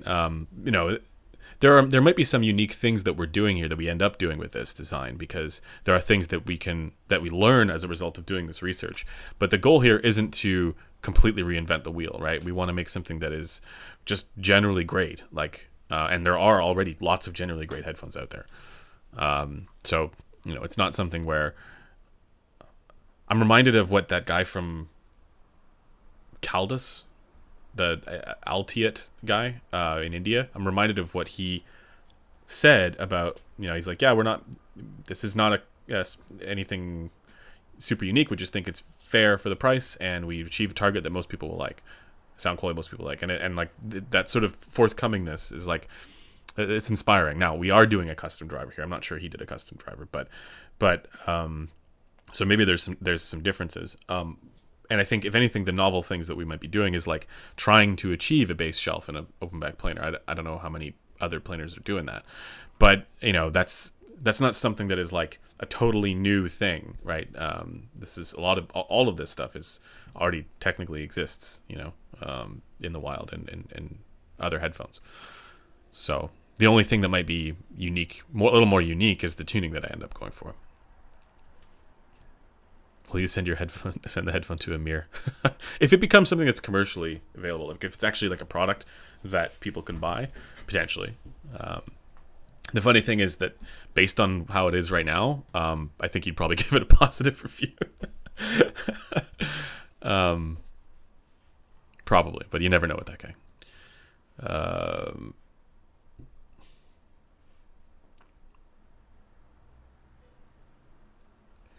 Are you tuning your headphone by ear or frequency graphs, or both? Both, because I need to.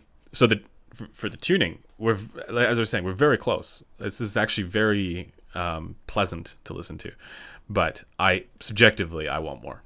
So I'm going to figure out what that more is. Do you think that your work will change things in the headphone world? Brand's approach to tuning? No. Stelia or stealth? Soundstage bass is important.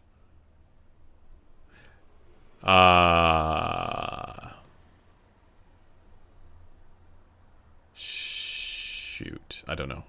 Neither of them are particularly spacious. Stealth has better tuning. Stelia is more impactful in the bass. Maybe that helps. Is that helpful?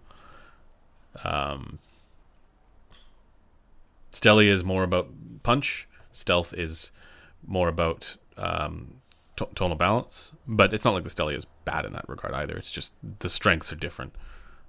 Instrument separation is better on the Stealth, but neither of them are particularly spacious sounding.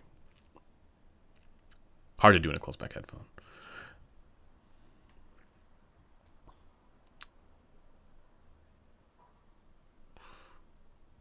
You'd like to hear Zeos' take on it. I don't know if we'll send it to Zeos. We're not doing affiliate links, so I don't think he'd have a reason to cover it. I mean, if he wants to, that'd be fine. But like, it's not. This is the other thing is like people will send stuff, I'm sure, but yeah, I don't think we would do affiliate links. So I don't think there's an incentive there for him to do it. Like, understandably so. Like, if you stand to make $0 off of it, and you're going to put time into it. For the traditional, let's call it the traditional, affiliate link feedback loop that is, highly prevalent on YouTube in general, which is, I honestly, I got to be honest, it's not great, and I think it's like killing the goose that laid the golden egg for these YouTubers, right? Like, it kills the credibility of the platform. What Resolve headphone collaboration? So it's not a collab so much as it is a custom design. So collabs are like Clinical goes to a manufacturer and says, achieve this tuning, and then they do it. Right? That's awesome too. I would love to do collabs as well. So if anybody wants to do a collab,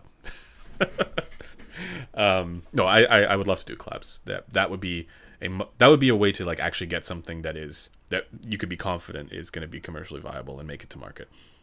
That's a great way of doing that.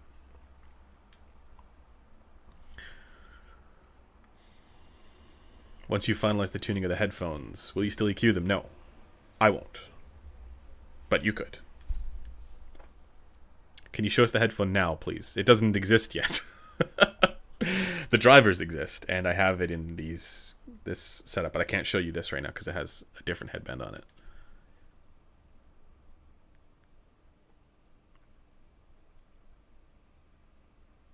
Oh, he has done reviews without affiliate links. Yeah, then maybe we would. I'm not sure, but it's more like whether there's a reason for them to cover it, right? Like, it's pretty exciting for me, but like if you're not involved, right? Like, it might not be as exciting. I'm not sure.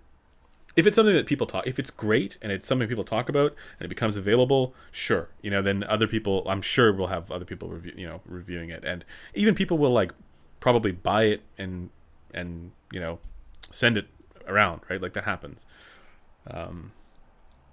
because it's not like we're not going to be making this super exclusive or anything like that. If it is, if we do bring it to market.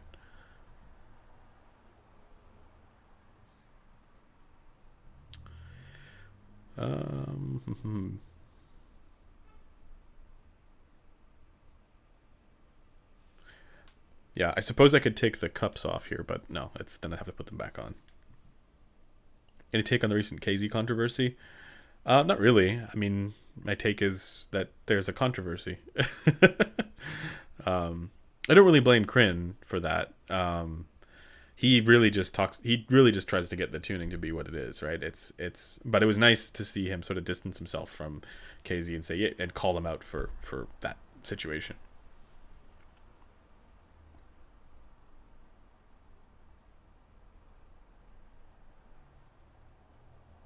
Zeus is a very useful source of information. I can always rely to disagree with his takes. It's trickier than with others. No, like, this is the thing, right? Like, so to me, right, if I watch some of his videos, it's very obvious to me what he's doing, right? But I'm not going to say that he's not having those experiences, or that there isn't truth in what he's saying for how he, for what his experience is. Now, the fact that I also have those headphones on hand and can make my assessments of it, and I listen to them as well, I can confidently say, here's where this part isn't being talked about, or he's not mentioning this, or this isn't being said, or whatever, right? So in that sense, yeah, it's obvious. And I think anybody who takes a critical look at that is going to come to the same conclusion, that it is obvious what he's doing. But nobody should denigrate other people's experiences and say, oh, just because, like, he's not lying is what I'm saying. He's just, it's just more of a, more of at worst glossing over things, right? At the same time, he's calling out things that are important to call out. You know, like I think he did a video on how DACs end up sounding the same, where you can't tell the difference. That stuff's important to do too. So I think there is, as much as like there's something there that is much more sales focused. There's also something genuine there too, and so I'm not gonna you know say, oh yeah, he's just lying. Like I legitimately think, like when he listened to the gold planar thing, right? I legitimately think he was enjoying the coloration that comes from that headphone. I think he was enjoying it. I don't think he's just saying it's the best thing out there just for the sake of making a buck from affiliate links. I think he actually has those feelings and judgments about things.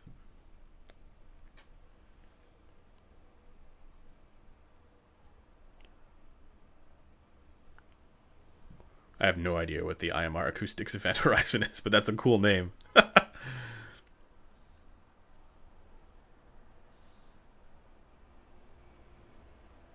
It seems that headphone YouTubers mostly listen to modern music, not contemporary classical music.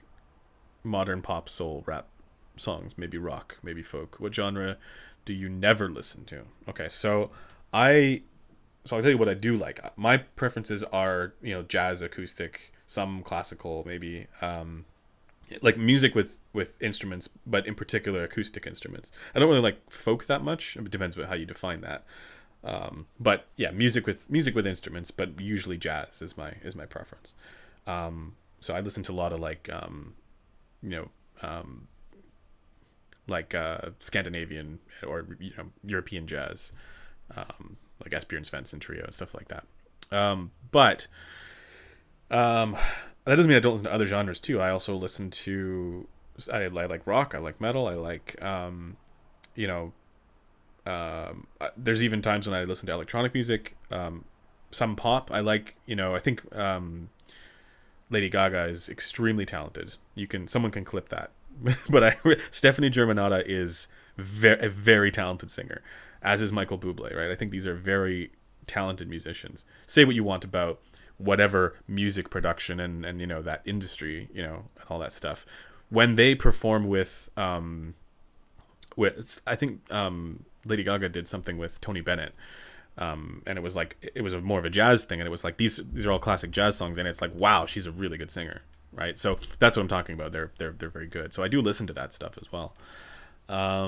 What I don't like, I'm not a fan of rap. I can't listen to any like rap music whatsoever. It just is not. I listen to that and I go, nope, not for me. But I know lots of people who are like, they love their high-end headphones specifically for hip hop, right? So the genre, like, you can listen to whatever. I'm also not into the whole K-pop, J-pop thing. Like, I think Precog is really into that stuff, but that's not my kind of thing.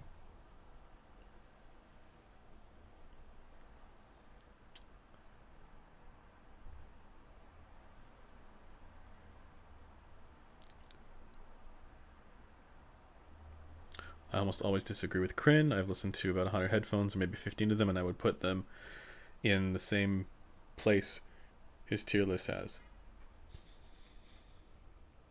And maybe 15 of them I would put in the same place as his tier list. I mean, yeah, there's things that I disagree with Kryn on as well. But a lot of what his tier list is based on first impressions. And I think he's said as much as well. Generally, though, I agree with his approach, and he is... admittedly he's a friend, but I think his way of evaluating is a similar kind of, like, the things that he is philosophically aligned with or committed to is aligned with the way that I see that stuff as well, right? Like, there is an objective component to this and a subjective component, and the judgment or evaluation falls somewhere in the middle, and we use both. Don't forget, you forgot Shakira, exactly. Singing like falling off of a cliff. She sounds like that to me. I mean, her hips may not lie, but that doesn't prevent her from singing like she's falling off a cliff. Wait, you love jazz but don't listen to any swing or bop? No Charlie Parker? Not really, to be honest. Dizzy Gillespie or Monk? I mean, that's... So the reason why I'm not as into Charlie Parker and Thelonious Monk and all that stuff is mainly recording quality. Um, so for example, I love Charles Mingus. I think Charles Mingus is fantastic. But the recording quality for a lot of that stuff is really bad because it's just really old. So I listen to a lot more modern jazz. Yeah. Well, like my favorite jazz piano player is Chick Corea, but even some of those recordings aren't that great. And it's a lot of his stuff is also electric piano.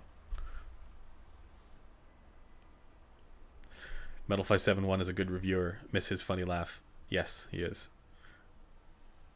I can't quite replicate the laugh. No, I can't do it. Don't listen to pre-late 90s rap on Sasvara. uh,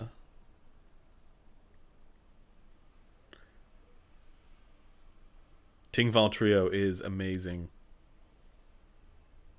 Michael Walney Trio. Listen to Weltentrum with a W. Weltentrum. It's outstanding. But there's other people who are like, oh, I like jazz, but I can't listen to anything without vocals. And for me, I'm like, it doesn't need to have vocals. I like vocals. Snarky Puppy is also great. Snarky Puppy is great. It's more jazz funk fusion though, jazz fusion type thing. But I like it. But yeah, I mean that's one where it's like it could probably use vocals. Speaking of vocalists, Esperanza Spalding, man, is she ever talented. She's also the bass player, so I really like that stuff.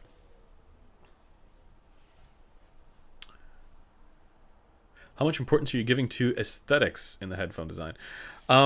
Some. My priorities are sound design and the acoustics, number one.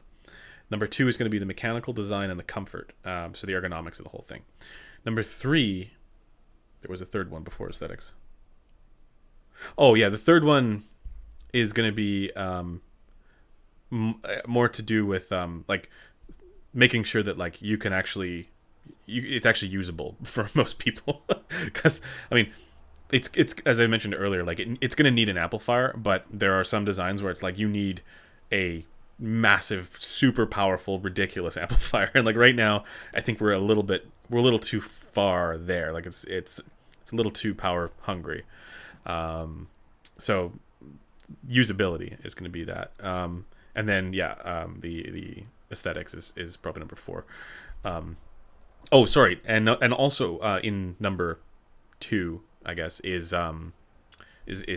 durability and like the construction. So in mechanical design, I'm including build of the materials, basically making sure that like things are when people are using the headphone, that it doesn't like fall apart on them and stuff like that. Jacob Collier, Postmodern Jukebox. Yes, I will grant Jacob Collier is very talented, but there's also something just a little bit precious about the delivery. And PMJ is great. Yeah, that's Scott Bradley.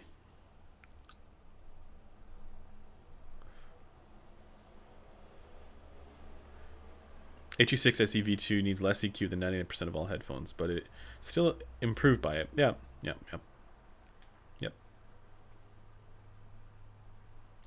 Whatever you do, recreate the original HE6 experience. It's no longer available. The thing is that you can't. Like, this is something that I've learned, and this is the last point I'll make on this. Then I'm gonna have to end the stream. But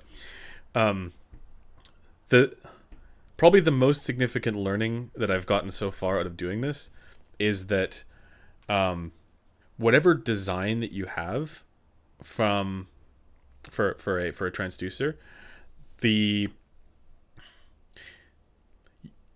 you can make it in multiple different ways.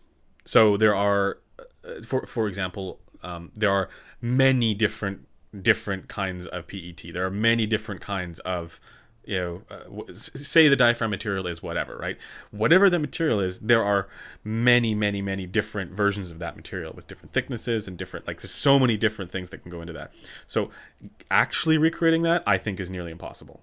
I think it's actually downright impossible, because nobody knows exactly what that, like, it's not, you won't be able to figure out exactly what was used unless you work there, right? trying to achieve that just by basing it off of a guess, or you're going to end up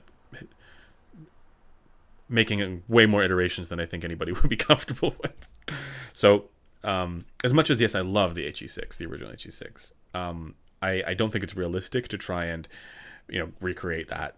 Plus that's also a hi-fi man design, and I'm not. I mean, that already exists. So I mean, I would love it if I could do that, but I'm not. I'm not confident that I could. So maybe we'll come up with something great, and my goal is to come up with something that has similar things, similar subjective qualities to the HE6, but I'm pretty sure it's not going to be the same design.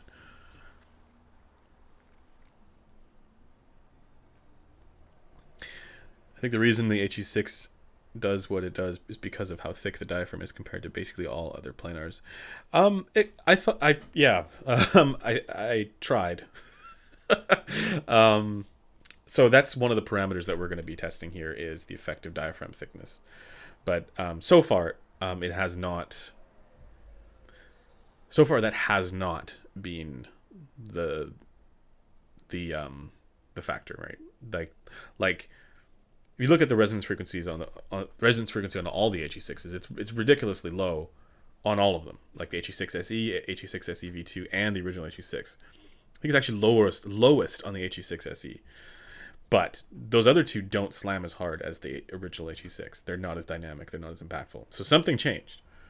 But they're still ultra low resonance frequency. So, there's things we're going to have to figure out. I know I keep saying that, but there's a lot of stuff where I'm like, I can't tell you the answer yet because I haven't tested it, or at least not thoroughly. You think I can do it? You think I can recreate the HE6? No, I think I can. So here's the thing, right? If I'm not able to, like, I'm not gonna be like super disappointed if I'm not able to recreate the HE6. I'll put it to you that way. At the same time, I'm definitely going to be aiming for things that I think the HE6 does well subjectively. All right, so like if I can get it to have good contrast or whatever that quality is, then that'll be great. But if I can't, it's not the end of the world. You know what I mean? Like, I won't be like, oh yeah, I failed at the thing. It's like there are so many other headphones that are great, even though they're not the HE6 at that quality. But okay, I think that's going to do it for the live stream, guys. I've been doing this for 2 hours, so thanks to everybody for tuning in, and thank you for all your questions. If you have any further questions about the headphone development topic, just hold them for the next live stream that we do, and also I'll be doing more videos on this, and we'll talk a little bit more about that, because the whole point of this is to bring as much of this to you guys in the public knowledge as possible. And as usual, just going to mention the boilerplate stuff in the description. If you're interested in the headphone measurement database, that's there, and then also like the one on the forum, that's there, and then also the headphone ranking list is there as well. And as usual, stay tuned to the headphones.com review section, and for any upcoming reviews and articles and things like that.